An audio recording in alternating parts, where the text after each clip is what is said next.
Pen ಹಿಡಿದು ಅವ್ರ ಬಗ್ಗೆ ಬಂದಿರುವಂತ ಒಂದು 4 ಸಾಲುಗಳನ್ನು ಹೇಳ್ತೇನೆ ನಿಮಗೆ. ಗಂಗಾಧರ ಜಗದ್ಗುರುಗಳಿಂದ ಅಧಿಕಾರ ಪಡೆದ ಗುರುವೇ ಚಂದ್ರಮೌಳೇಶ್ವರ, ಚಂದ್ರಶೇಖರರ ಕರಕಮಲ ಸಂಜಾತ ಪ್ರಭುವೇ ಚಂದ್ರಮೌಳೇಶ್ವರ,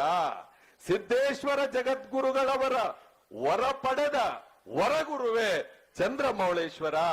ವೀರ ಸೋಮೇಶ್ವರ ಜಗದ್ಗುರುಗಳಿಂದ ಜಗದ್ಗುರು ರೇಣುಕಾಚಾರ್ಯ ಪ್ರಶಸ್ತಿ ಪಡೆದ ಚಂದ್ರಮೌಳೇಶ್ವರ, ಅಷ್ಟ ಜಿಲ್ಲೆಯಲ್ಲಿ ಕಷ್ಟಪಟ್ಟು ಶಿಕ್ಷಣ ಸಂಸ್ಥೆಯನ್ನು ಕಟ್ಟಿದ ಚಂದ್ರಮೌಳೇಶ್ವರ, ತೆಗ್ಗಿನ ಮಠವನ್ನು ವಿಶ್ವದಲ್ಲಿಯೇ ಪ್ರಸಿದ್ಧ ಮಾಡಿದ ಕರುಣಾಗುರುವೇ ಚಂದ್ರಮೌಳೇಶ್ವರ, ಹರಪನಹಳ್ಳಿಯ ಹರನಾಗಿ ಹರಿಸಿ ಹರಪನಹಳ್ಳಿಗೆ ಹರನಾಗಿ ಹರಿಸಿ ಹಾರೈಸಿದ ಜ್ಞಾನಗುರುವೇ ಚಂದ್ರಶೇಖರ,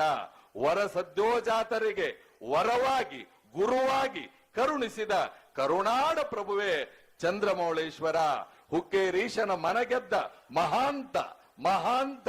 ಗುಣವಂತ ಹೃದಯವಂತ ಚಂದ್ರಮೌಳೇಶ್ವರ,